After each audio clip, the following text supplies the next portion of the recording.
Olivier Morin, je dirige une entreprise de maçonnerie, une entreprise artisanale que j'ai créée en 2007 et qui occupe aujourd'hui 20 salariés.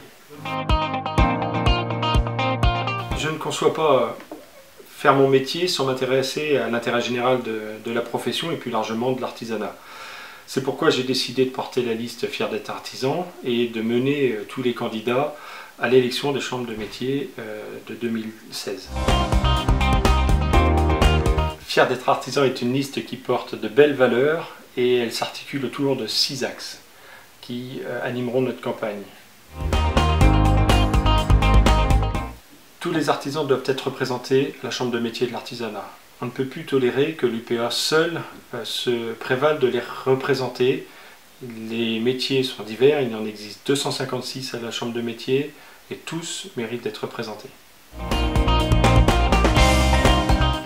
Les chambres de métiers de l'artisanat sont engagées dans une réforme territoriale qui est nécessaire puisqu'il faut faire des économies, mais qui, telle qu'elle est organisée aujourd'hui, ne permet pas d'assurer la proximité avec les artisans. Il faut corriger ça. Les excédents budgétaires de la chambre de métier ont été ponctionnés par l'État en 2015. Je m'interroge sur ces réserves. Pourquoi la chambre de métier, avec toutes ces réserves, ne les a-t-elle pas mises à disposition des artisans pour les aider dans un contexte économique particulièrement difficile? Lorsque deux chambres consulaires font exactement la même chose, on se demande légitimement s'il n'est pas possible de faire des économies. Nous avons identifié un certain nombre de fonctions support qui pourraient être mutualisées entre la chambre de commerce et la chambre de métier, ce qui permettrait de dégager du temps au personnel pour pouvoir se recentrer sur le service de proximité direct auprès des artisans.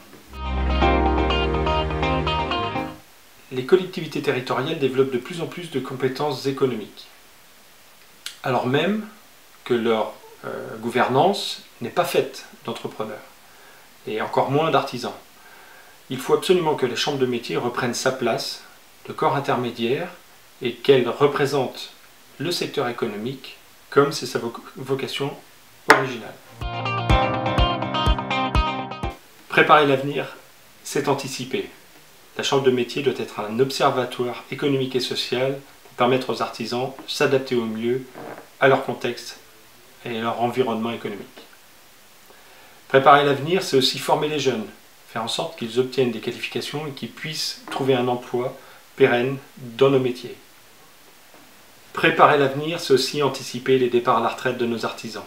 Il faut que les jeunes d'aujourd'hui soient les chefs d'entreprise artisanale de demain.